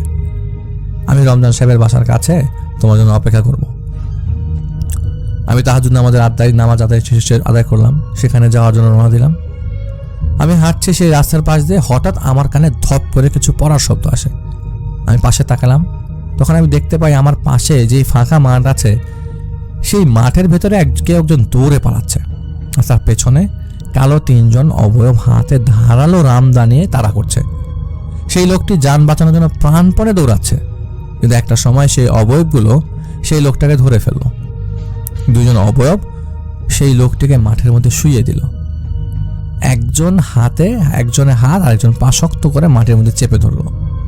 আরেকজন অবয়ব সেই লোকটির মাথা এক কোপে আলাদা করে ফেললো, ঠিক যেভাবে পাঠা বলি দেয়। সেই লোকটির গলার ফিগলা দিয়ে ফিঙ্কি দিয়ে রক্ত বেরিয়ে পড়ছে। লোকটি সেখানে বলির পাঠার মতো দাপড়াতে মারা গেল। তারপরেও সে অবয়বগুলো থামেনি। একজন অবয়ব সেই নিথর দেহের উপর বসে একটানে বুকটা ছিঁড়ে ফেললো, হাত বুকের ভেতরে ঢুকিয়ে দিয়ে কলিজাটা টান দিয়ে বের করে ফেললো। 3 জন অবয়ব মিলে পাগলা কুকুরের মতো কলিজাটা ছিঁড়ে ছিঁড়ে খেলো। আমি তখন সেখান থেকে সামনের দিকে হাঁটতে শুরু করি। হাঁটতে হাঁটতে একটা সময় আমি সেই রমজান সাহেবের বাড়ির সামনে পৌঁছাই। সেখানে যে আমি ভাইজিনকে সবকিছু বললাম। তখন সেই ভাইজিন আমাকে বলল, এই সব তোমাকে দেখানো হয়েছে তুমি যাতে ভয় পেয়ে যায়, কাজ থেকে দূরে সরে যাও। এখন যা ঘটেছে সেটার কথা বাদ দাও, তাড়াতাড়ি কাজটা শেষ করো, এখান থেকে যেতে হবে, হাতে সময় বেশি নাই। আমি ভাইজিনের কথা মতো সেই কবরের কাছে যাই, কবর খোঁড়া শুরু করি। যখন কবর খোঁড়া শুরু করলাম, ঠিক তখন আমার চারপাশে হাজার হাজার শেয়াল কান্না শুরু করলো, আর্তনাদের কান্না। আমার কবর খোঁড়া প্রায় শেষ। তখন কেউ একজন গম্ভীর গলায় আমার উদ্দেশ্য করে বলতে লাগলো, জিহাদ, এই কাজটা করিস না, তোর সাথে তো আমার কোনো শত্রুতা নাই, তাহলে কেন তুই আমার সাথে শত্রুতা করছিস? চলে যা এখান থেকে, আমার দলে যোগ দে, আমি তোকে অনেক শক্তি দেব, অনেক ক্ষমতার অধিকারী করে দেব। আমি তো তার কোনো কথায় কান না দিয়ে কবর খোঁড়া শেষ করলাম। সেই কবরের ভিতর থেকে সেই তাবিজগুলো বের করে নিয়ে আসলাম। তখন আমার চারপাশ থেকে মনে হচ্ছিল হাজারো মানুষ দৌড়ে পালাচ্ছে। আমি সামনের দিকে তাকালাম, দেখলাম ভাইজিন আমাকে তাড়াতাড়ি সেখান থেকে বের হয়ে যাওয়ার জন্য ইশারা করছে। আমি তার কাছে গেলাম। তখন ভাইজিন আমাকে বলে, সেই তাবিজগুলো আগুনে পুড়িয়ে দাও। আমি তাবিজগুলো পুড়িয়ে ফেললাম। তখন ভাইজিন বলে, রিমা এখন বিপদমুক্ত। তারপরে সেই ভাইজিন আমাকে বলে, তুমি কাল রমজান সাহেবের বাসায় যেয়ে বলবে রিমার উপর তাবিজ করা হয়েছিল, আর সেই তাবিজ করেছে রিমার আপন বড় বোন, যাতে রিমা তার বাবা মারা গেলে সকল সম্পত্তি সেটা তার নামে হয়ে যায়। দুঃখ হয় এদের জন্য যারা আপন সম্পর্কের সাথে বেঈমানি করে। এদের জন্য আল্লাহর পক্ষ থেকে ভয়াবহ শাস্তির ব্যবস্থা আছে। আল্লাহ আমাদের সকলকে মাফ করুক, সকলকে সঠিক বুঝ হওয়ার তৌফিক দিক।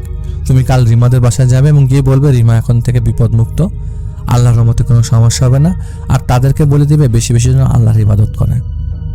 আমি পরের দিন রিমাদের বাসায় যাই, ভাইজিনের কথাগুলো সেখানে বলে আসি। আল্লাহর রহমতে রিমা পরে ঠিক হয়ে যায় এবং ভালোই ছিল, আর কোনো সমস্যা হয়নি পরবর্তীতে। এটা ছিল রিয়াজ ভাই পাঠানো জিহাদ হুজুরের ঘটনা।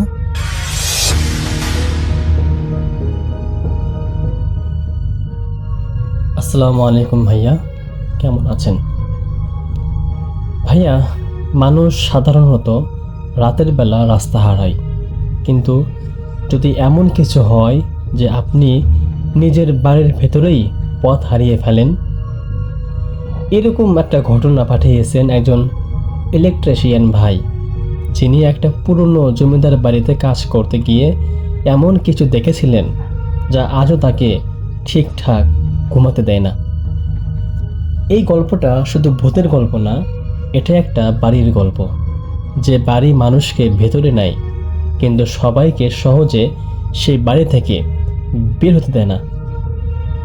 লাইট একটু কমিয়ে বসুন, কারণ আজকের গল্পটা শুরু হবে একটা দরজা দিয়ে আর শেষ হবে এমন এক জায়গায় যেখানে কেউ ফিরে আসতে চায় না।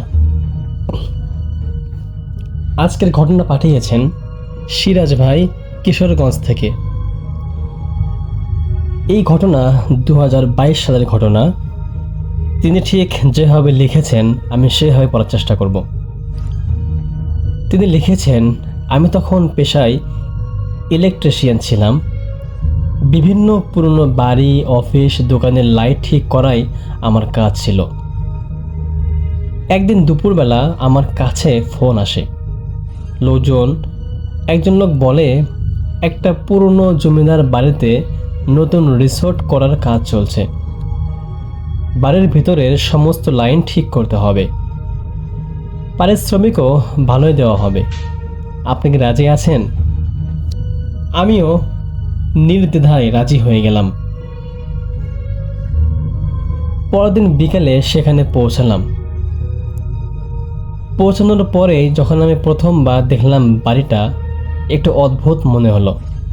বিশাল এলাকা, চারপাশে সব বড় বড় গাছ, পুরনো লাল একটা দেয়াল, অনেক জায়গায় ভাঙ্গাও আছে।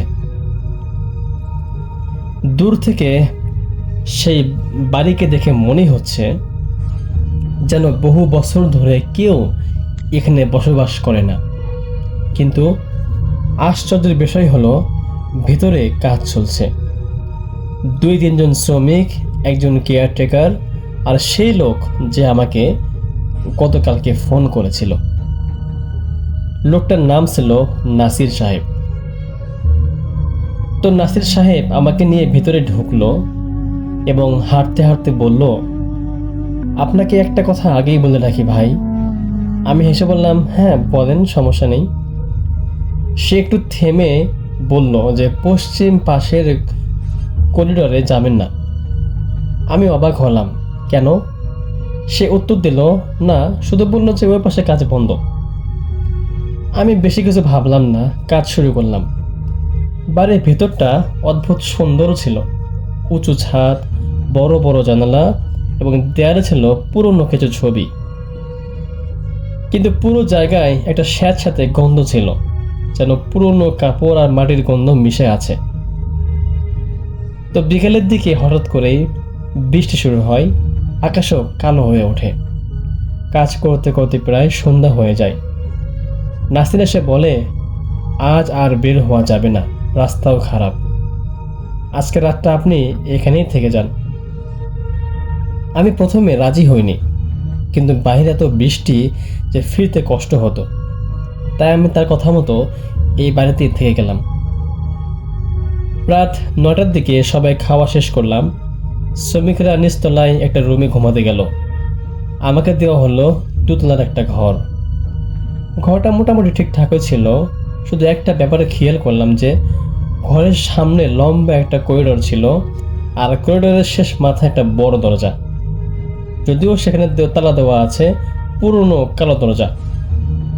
ঘুমানোর আগে কেয়ারটেকার এসে বলল, রাতে যদি শব্দ শোনেন তো দরজা খুলবেন না। আমি হাসলাম এবং বললাম, নাসির ভাই, আপনি আমাকে এত সতর্ক করছেন কেন? লোকটা আমার চোখের দিকে তাকালো, তারপর খুব আস্তে করেই বলল যে, ভাই, আসলে সমস্ত দরজা সব মানুষের জন্য নয়। রাত তখন প্রায় 1টা বেজে গেছে। হঠাৎ আমার ঘুম ভেঙে গেল, কারণ করিডোর দিয়ে কেউ যেন হাঁটছে ধাপ ধাপ করে। প্রথমে ভাবলাম শ্রমিকদের কেউ হবে হয়তো, কিন্তু শব্দটা এত অদ্ভুত এবং ধীরে ধীরে ভারী হয়ে যাচ্ছে, যেন ভেজা পায়ে কেউ হাঁটছে। আমি উঠে দরজার কাছে গেলাম। শব্দটা করিডোরের দিক থেকে আসছে, সেই তালাবদ্ধ দরজা থেকে আসছে। তারপর একটা শব্দ হলো, কিচ করে যেন দরজাটা খুলছে। আমার বুক ধক করে উঠল, কারণ ওই দরজায় তো তালা দেওয়া ছিল। আমি দরজার ছোট ফাঁক দিকে তাকালাম, আর তখন আমি যা দেখলাম তা দেখার পর আমার পুরো শরীর ঠান্ডা হয়ে গেল। আমি দেখলাম যে করিডোরের মধ্যে একজন দাঁড়িয়ে আছে, লম্বা মানুষ, সাদা ধুতি এবং মাথা নিচু করে দাঁড়িয়ে আছে। সে ঠিক দরজার সামনে দাঁড়িয়ে আছে। আমি ভাবলাম হয়তো কেয়ারটেকার হবে, ডাকতে যাব, ঠিক তখনই সে ধীরে ধীরে মাথাটা ওপর দিকে তুলল। তাকে দেখার পর আমার গলা রীতিমতো শুকিয়ে গেল, কারণ তার মুখে কোনো চোখ নেই, শুধু কালো গর্ত ছিল। আমি দ্রুত দরজা বন্ধ করে দিলাম।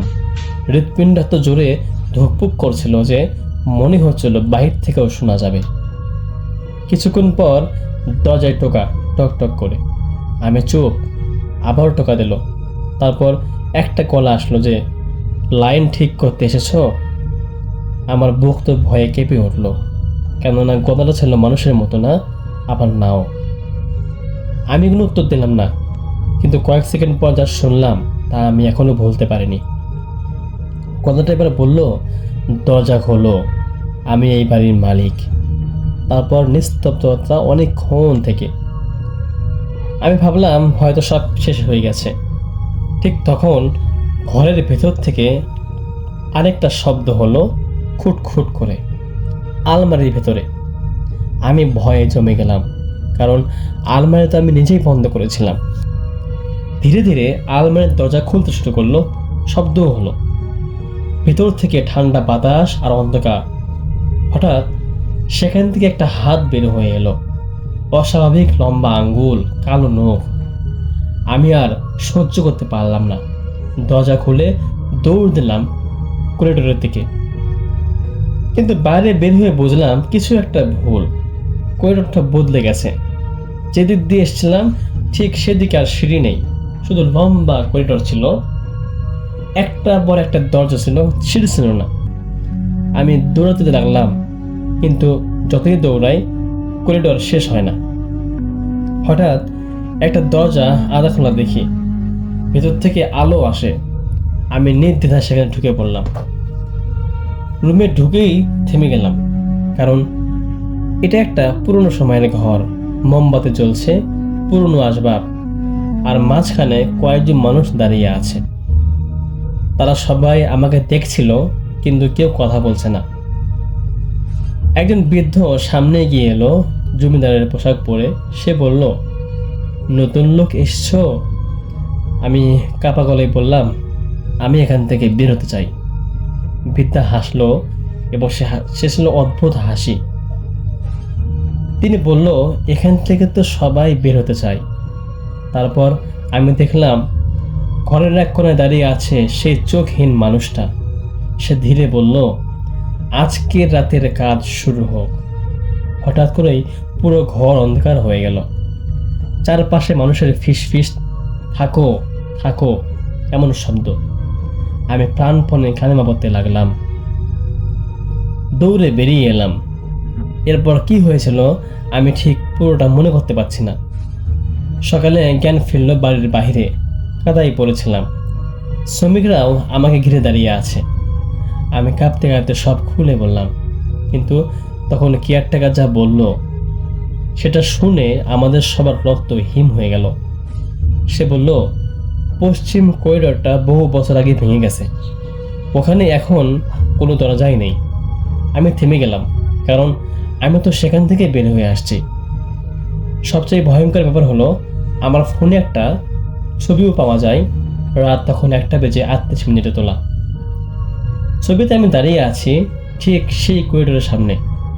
আমার পেছনে সারি করে দাঁড়িয়ে আছে অনেকগুলো মানুষ, সবাই সাদা কাপড়ে, সবাই চোখহীন ছিল। আর মাঝখানে সে জমিদার ছিল, সে হাসছে। আমি আর কখনো ওই বাড়িতে কাজ করতে যাইনি, কিন্তু আজও মাঝে মাঝে ঘুম ভেঙে যায়, কারণ স্বপ্নে দেখি আমি আবারও সেই করিডোরে দাঁড়িয়ে আছি, আর দূরে একটা দরজা ধীরে ধীরে খুলছে। ভেতর থেকে সে একই গলা, এবার তো কাজ শেষ করে যাও। যাই হোক ভাই, আজকের মতো এতটুকুই। আপনাদের কেমন লেগেছে আপনারা অবশ্যই আমাদেরকে কমেন্ট করে জানাবেন। যদি আপনাদের মধ্যে এমন কেউ থাকেন যাদের সঙ্গে এরকম কোনো ঘটনা ঘটে গিয়েছে, আপনারা অবশ্যই আমাদেরকে লিখে পাঠাবেন। হতে পারে পরবর্তীতে আপনার বেড়েই হবে আগামী দিনের ভয়। দেখা হচ্ছে পরবর্তী কোনো এপিসোডে। ততক্ষণ পর্যন্ত আজকের মতো এখানেই বিদায়। আল্লাহ হাফিজ।